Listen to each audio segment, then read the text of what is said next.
Good afternoon, generals, and welcome to a new episode of Men Around the Führer. The figure we trace is not a monster born of legend, but a man, a meticulously ordinary man, whose life became irrevocably entwined with the greatest crime of the modern age. This is the story of Rudolf Franz Ferdinand Höss, the longest-serving commandant of Auschwitz, a man described by one prosecutor as looking like nothing more than a simple grocery clerk, yet who proudly, and with shocking detachment, supervised the machinery that extinguished millions of human lives. Born in the town of Baden-Baden, Germany, on November 25, 1900, Rudolf Höss began life under the severe shadow of an intensely strict Catholic household. He was the eldest of 3 children, the only son of Franz Xaver Höss, a former army officer who ran a tea and coffee business. His father had decided young Rudolf would enter the priesthood and brought him up on rigid religious principles and military discipline. Duty was the central, almost fanatical, pillar of his moral education, constantly accompanied by an emphasis on sin, guilt, and the need for atonement.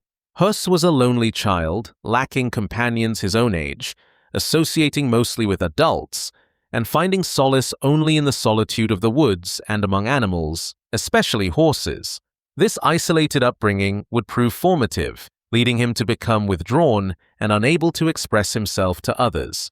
When the First World War erupted, Höss experienced a religious crisis. Having lost both his parents by that time, his moral universe shrank to the rigid constellation of duty, fatherland, comradeship, and courage. At just 17, he enlisted and was shipped to the savage Iraqi front, where he was wounded and came to believe he had become a man, a soldier. He had internalized the terrible lesson of his youth, that unconditional obedience was required, no matter one's opposition to the decrees of the state. The defeat of Germany left him unable to reintegrate into normal life. Instead, he joined the Freikorps, volunteer corps units that upheld violent right-wing nationalistic aims. It was within these circles that he met Heinrich Himmler, who would later lead the SS and become one of Adolf Hitler's closest confidants. In 1923, Höss committed his first major crime. He participated in a political assassination, the murder of Walter Kadow. Höss was arrested in June 1923 and, despite expecting acquittal, was convicted and sentenced to 10 years of hard labor in 1924. Life in the Prussian prison at Brandenburg, characterized by strict regulation and military discipline, strangely suited him. He was a model prisoner, obeying every rule, finding intellectual respite by teaching himself English. Importantly, Höss never truly saw himself as a criminal for this act. He believed Kadow's execution was justified as a political murder for the protection of the fatherland. This belief revealed a deep ideological shift, the abandonment of traditional morality for a political morality where state service was virtue itself. Following an unlikely political amnesty, Höss was released in July 1928, having served 5 years. Though initially advised to avoid further political extremes, Höss, who had joined the Nazi Party in 1922, remained drawn to the cause. Despite his early reservations about the party's use of mass propaganda and its appeal to the lowest instincts of the masses. While attempting a return to farming through the Arteman League, a nationalistic youth movement focused on the ideal of returning to German soil and rejecting urban life, Höss met Hedwig Hensel, whom he married in August 1929. They would have 5 children together. Despite marrying, the emotional solitude of his childhood persisted. He was unable to share his deepest inner conflicts and doubts with Hedwig, who noticed his distance. He loved his wife, but a real spiritual union was lacking, confirming to Dr. Gilbert later that he was always alone. Höss had found his dream in the Arteman League and his family, but he still lacked direction and the father figure of authority who would tell him exactly what he must do. His escape from the responsibility of freedom arrived when Himmler, recalling their prior acquaintance, recruited him into the SS in 1934. Rudolf Höss, joining the SS in 1934, rapidly rose through the ranks. His new world was the concentration camp system. Starting on December 1, 1934, he became a member of the SS Guard unit, the so-called Death's Head formation, and served continuously with the administration of concentration camps. His superior, Theodor Eicke, the father of the concentration camp system, was highly influential. Eicke quickly assessed that Höss's prison time made him uniquely suitable for concentration camp work and refused his request to return to active military service, telling him bluntly that no one was better qualified. Höss served first at Dachau until 1938, then as adjutant in Sachsenhausen from 1938 to May 1, 1940. He learned the system from Eicke, who preached that prisoners are sworn enemies of the state, who were to be treated with great severity and destroyed if they showed resistance. Eicke famously warned against any show of pity, instilling a deep hate indoctrination against the inmates. Eicke's motto, which appeared at the head of all his letters, was simple and absolute. There is only one thing that is valid: orders. This concept, unquestioning devotion to a great leader, demonstrated the ultimate consequence of blindly accepted duty. Höss, seeing himself as an SS saint, adopted this philosophy wholeheartedly. Himmler commands, and Höss obeys without question, despite his later claims in his memoirs that he was not cruel and strove to improve conditions. Höss's actions during this time reveal a deepening brutalization.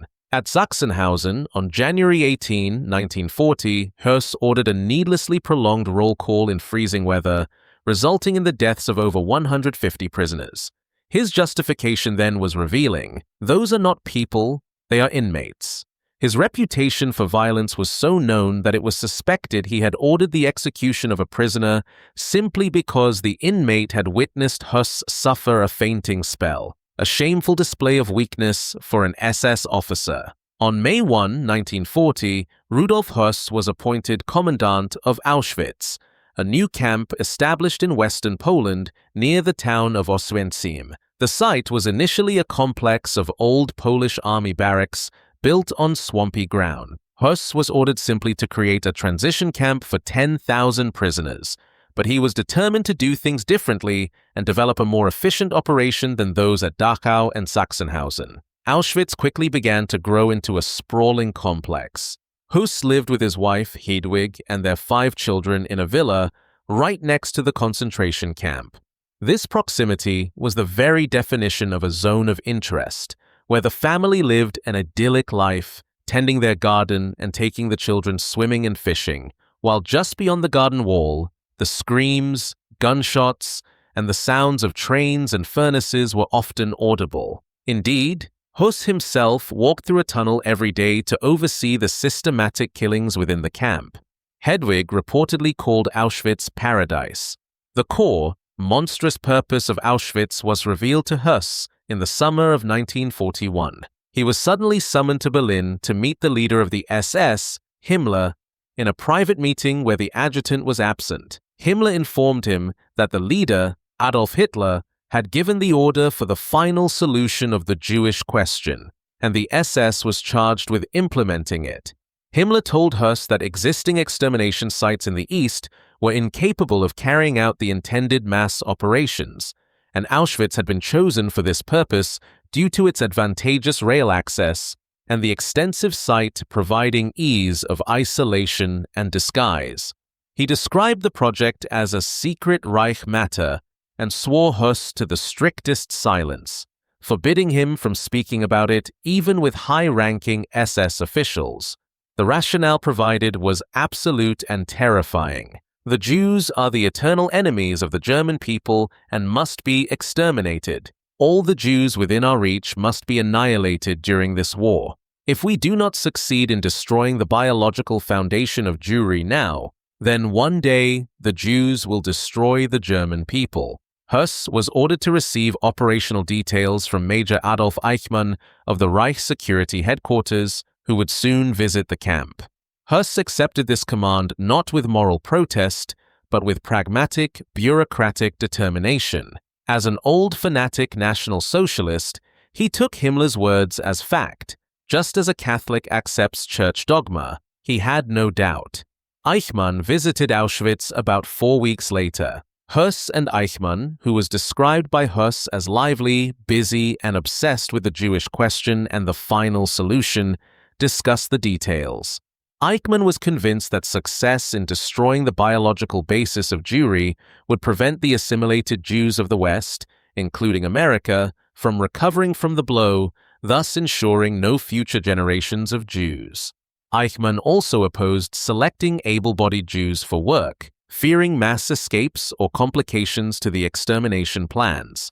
Höss had his orders and a problem: how to kill thousands of people efficiently. He recalled visiting Treblinka, criticizing its use of monoxide gas as inefficient. He needed a quicker, more aseptic method, especially since mass shootings caused demoralizing bloodbaths among the executioners. Several SS men had already killed themselves or become methodically drunk. Höss needed a solution to safeguard the mental health of his soldiers.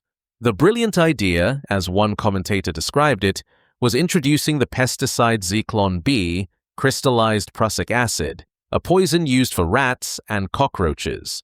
Höss testified that this discovery set my mind at rest because mass extermination could now begin. The initial experimental gassing took place in the cellar of Block 11 using Soviet prisoners of war. A card index confirmed nearly 10,000 Soviet prisoners were brought to the camp in the fall of 1941, with an astounding 73% dying within 4 months. The use of Zyklon B was found to be devastatingly efficient, killing people in 3 to 15 minutes, depending on climatic conditions, far faster than carbon monoxide gas. Höss watched the killing himself, protected by a gas mask. He noted that in the crowded cells, death came instantaneously once the Zyklon B was thrown in. A short, almost smothered cry, and it was all over. Höss spoke proudly of his improvements over the killing system at Treblinka. His gas chambers at Auschwitz could accommodate up to 2,000 people at one time, a huge increase over the 200 capacity of Treblinka's chambers. Crucially, Höss pioneered deception. Victims at Auschwitz were fooled into thinking they were undergoing a delousing process before entering the gas chambers, minimizing resistance. Following the initial tests, the extermination facility was moved to Crematorium 1. Höss expanded the camp into the massive Auschwitz-Birkenau complex. The selection process occurred immediately upon arrival. Doctors conducted a cursory inspection at the train platform, determining who was fit for slave labor and who would proceed directly to the gas chambers. By Höss's own estimate, 70 to 80% of all persons sent to Auschwitz died there, most in the gas chambers. The executed victims, Höss said, included German Jews and great numbers of citizens, mostly Jewish, from Holland, France, Belgium, Poland, Hungary, Czechoslovakia, Greece, and other countries. In July 1942, Himmler visited Auschwitz again, watching the entire destruction process from the unloading of prisoners to the emptying of the bunker. When Höss complained about the appalling conditions, Himmler screamed at him, "I don't want to hear any more about any existing difficulties. For an SS officer, there are no difficulties. His task is always to immediately overcome any difficulty by himself." Yet, Höss's efficiency was rewarded. Himmler promoted him to lieutenant colonel. The sheer volume of murder led to problems in body disposal. Before the large crematoria were fully operational, bodies were burned in open pits.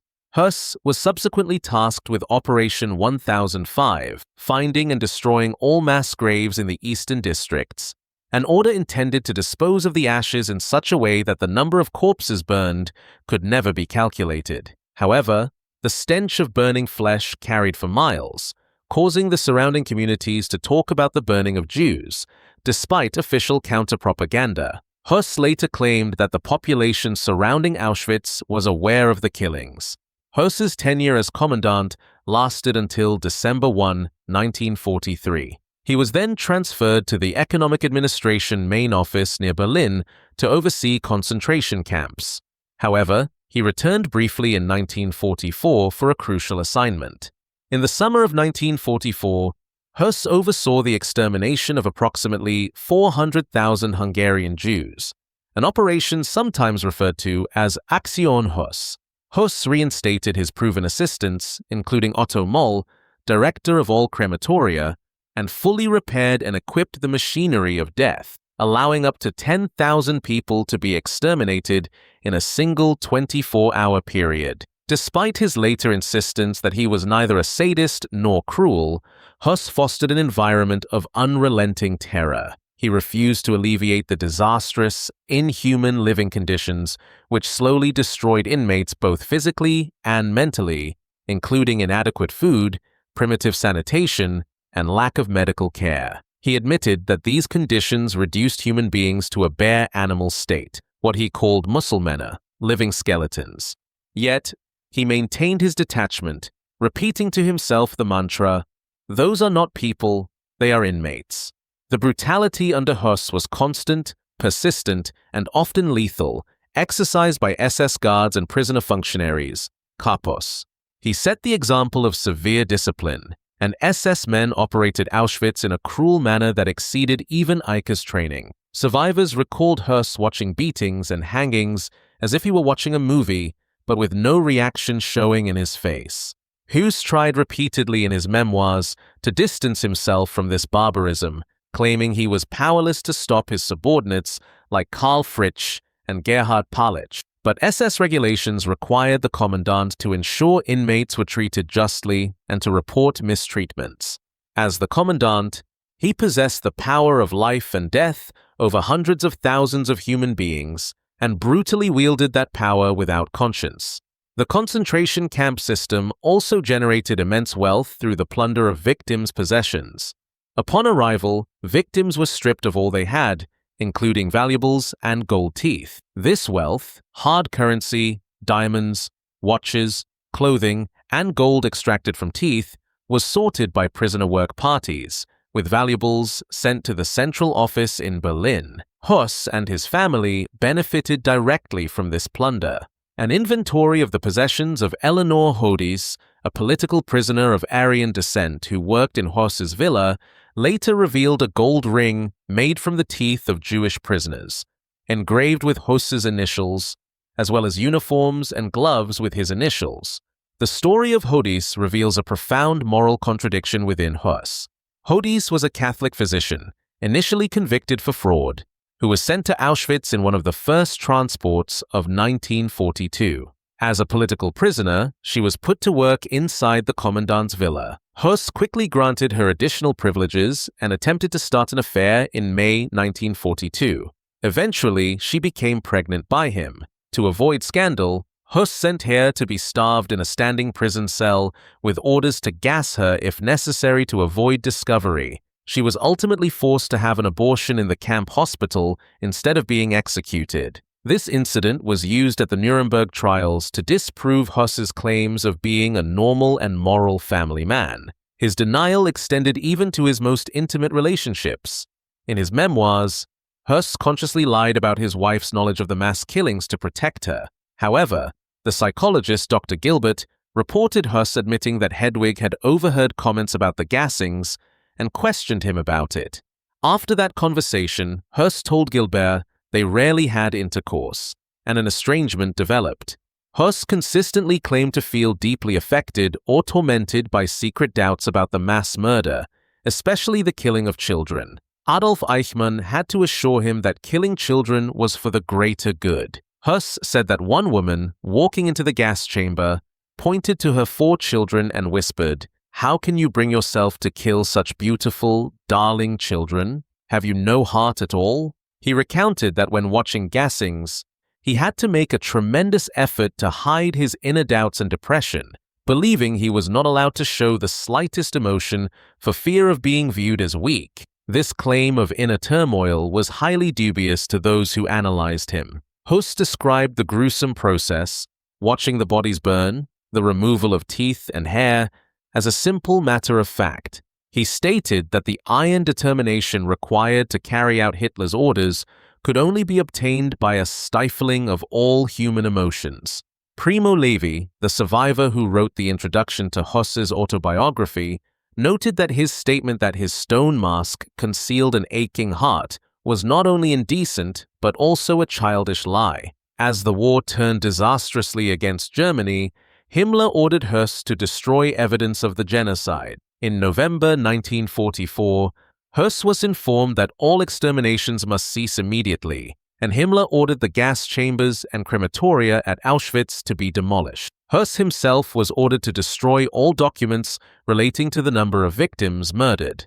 In April 1945, after the death of Hitler, Himmler ordered his officers, including Höss, to disguise themselves and hide in the military, telling them, "Every man for himself" was the order of the day. Höss was supremely disappointed, feeling betrayed by the man whose orders had been gospel to him, but he obeyed. He took the name Seaman Franz Lang and initially traveled to the Isle of Sylt.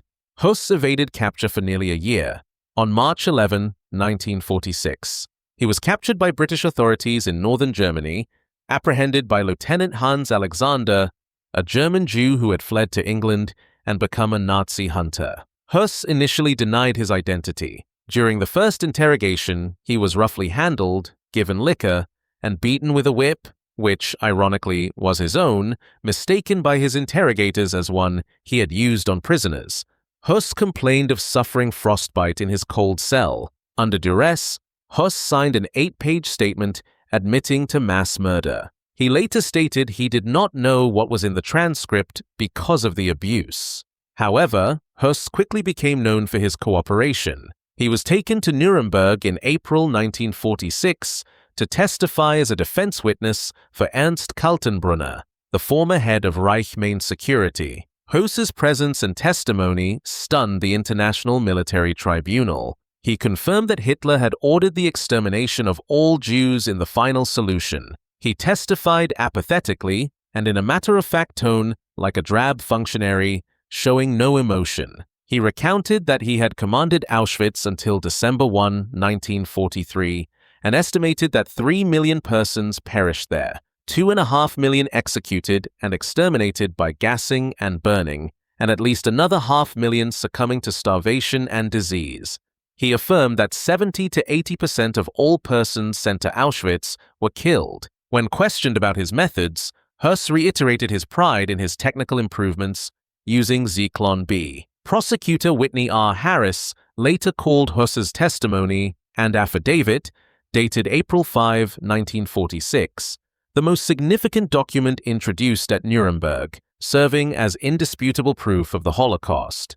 Höss stated that compared to his treatment by the British, imprisonment with the tribunal was like staying in a health spa. The psychological analysis of Höss at Nuremberg was grim. Dr. G. M. Gilbert, the prison psychologist, noted that Höss was quite matter-of-fact and apathetic, showing some belated interest in the enormity of his crime, but gives the impression that it never would have occurred to him if somebody hadn't asked him. Dr. Gilbert concluded that Höss was intellectually normal, but displayed a schizoid apathy, insensitivity, and lack of empathy that would be hard to surpass. When asked by Dr. Goldensohn, the psychiatrist, about the vast number of people killed, Höss replied, "I thought I was doing the right thing, I was obeying orders, and now, of course, I see that it was unnecessary and wrong. But I don't know what you mean by being upset about these things because I didn't personally murder anybody. I was just the director of the extermination program in Auschwitz." When asked if the executions haunted him, he replied plainly, "No, I have no such fantasies." In May 1946, Höss was handed over to Polish authorities to stand trial in Krakow. While there, at the suggestion of Polish officials, Höss wrote his extensive memoirs titled Commandant of Auschwitz or Death Dealer. This writing served multiple purposes. Intellectual activity eased his immense boredom in solitary confinement, he wished to provide details of his organizational genius, and he sought to explain his own complex role. Crucially, the reliability of these memoirs is high. Although his initial confession to the British was obtained through torture, Höss's subsequent affidavits, testimony, and memoirs, written voluntarily in Polish captivity, are consistent in all material aspects. Moreover, while writing in Polish prison, he freely disputed the Soviet and official Polish figure of 4 million victims, calling his previous estimate of 2.5 million far too high, thereby risking antagonism from his captors. Höss calculated his own estimate to be around 1.13 million victims murdered by gassing or starvation disease, aligning closely with modern historical estimates. This contradiction demonstrates that he was not writing under coercion to fabricate details. However, the memoirs are rife with self-justification. Höss attempts to paint himself in a favorable light, omitting gruesome details and claiming that everything went wrong due to incompetent subordinates or Himmler's unreasonable demands. He repeated that he was simply an unknowing cog in the wheel of the great extermination machine. Yet, he also confessed that the extermination of the Jews was fundamentally wrong, but qualified this condemnation by saying it was wrong primarily because it brought the hatred of the entire world upon Germany and actually brought the Jews closer to their ultimate objective, revealing that his change of heart was pragmatic rather than moral. Höss was tried by the Polish Supreme National Tribunal. He admitted in substance all the charges, including his SS membership, organizing mass annihilation, and supervising the plunder of victims' possessions. His defense rested on the argument that he was only following orders from his superiors, though he acknowledged that this compulsion did not absolve him of responsibility. The trial revealed his psychological uniqueness. He was introverted, pedantic, and outwardly calm, sometimes correcting witness testimonies with self-incriminating details. Professor Stanislaw Batawiya, a Polish psychiatrist, examined Höss extensively in prison. Batawiya found Höss to be of average intelligence, reserved, and sensitive, a man who loved animals, was fond of small children, and quickly formed attachments to people. Batawiya attributed his criminal development to the specific social environment and SS training, which aimed to ensure SS men responded robotically to commands. Batawiya concluded that Höss was more robot-like than human, totally devoted to obeying and executing orders, driven by a deep belief in National Socialist ideology rather than personal hatred. On April 2, 1947, Höss was found guilty and sentenced to death by hanging. He accepted the sentence without emotion and declined to ask for clemency. Just days before his execution, Höss experienced a final transformation. The unexpected compassion and decent treatment he received from his Polish captors, a humanity he never expected, deeply shamed him and began to crack his psychological defenses. He sought out a Catholic priest, abandoning the Nazi ideology which he finally recognized as being based on completely wrong premises.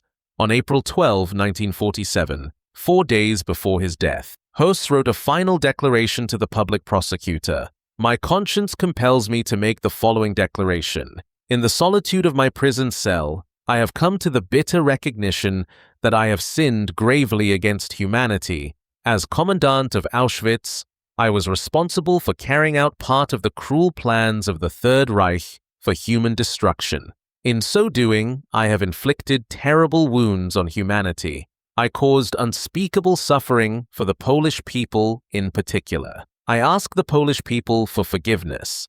Crucially, in this final statement, Höss asked specifically for the forgiveness of the Polish people, the nation where he experienced human kindness.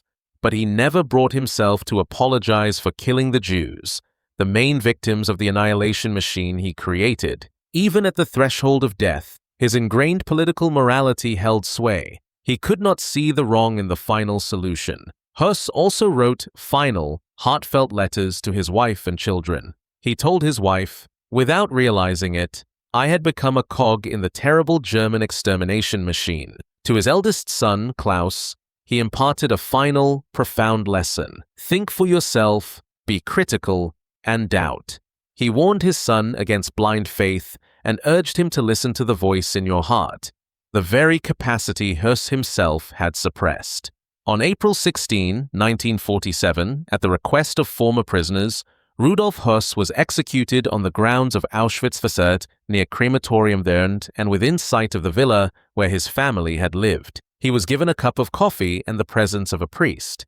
When asked if he had a final request, he stated, fighting tears, that he wanted to send his kindest regards to his wife and children, and repeated, "I also ask the Polish people to forgive me for what I have done to them." Höss climbed the steps to the gallows with controlled dignity. The rope was placed around his neck, and when the trap door sprung open, he was sent to his death. One life for over 1 million. His body was cremated and his ashes scattered. As one survivor noted, contemplating the scene, one life for so many millions of people, is that not too little?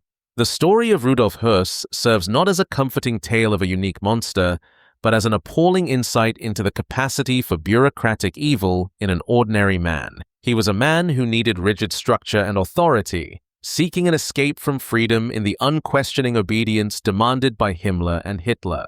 He demonstrated that a seemingly normal individual, a grocery clerk, can perpetrate genocide when driven by a masochistic sense of duty and ideological conviction. He knew the monstrous order was wrong, yet chose to disregard his moral compass in favor of duty. The horror of Höss's life continues to resonate through his legacy and family. His house next to Auschwitz, once a symbol of denial, has recently been transformed into a research center countering hate, extremism, and radicalization, reclaiming the space for learning from the mistakes of the past. Even his family remains divided over his legacy. His daughter, Brigitte, insisted he was the nicest father in the world, yet admitted her mother was aware of the atrocities. His grandson, Rainer Höss, has become an active voice for Holocaust education, openly sharing the family story and even displaying the artifacts, including the ring made of prisoners' gold. Höss left behind historical testimony of unparalleled significance. While historians have scrutinized his statements regarding dates and figures, the overall truth of his memoirs stands, providing an honest description of the systematic plan of mass annihilation from a high-ranking officer intimately involved in its execution. As one intellectual noted upon reading his autobiography, Höss's text accurately describes the course of a human life that, in a different climate, might have ended as a drab functionary, but instead, step by step, evolved into one of the greatest criminals in history. He stands as a testament to the chilling power of indifference and obedience, a man who, until the very end, tried to convince the world that his lack of personal culpability made his crimes somehow less heinous. But Höss's efficiency in mass murder, carried out without emotion, without pity, and without remorse, forever ensured his place in history as the true architect of death at Auschwitz.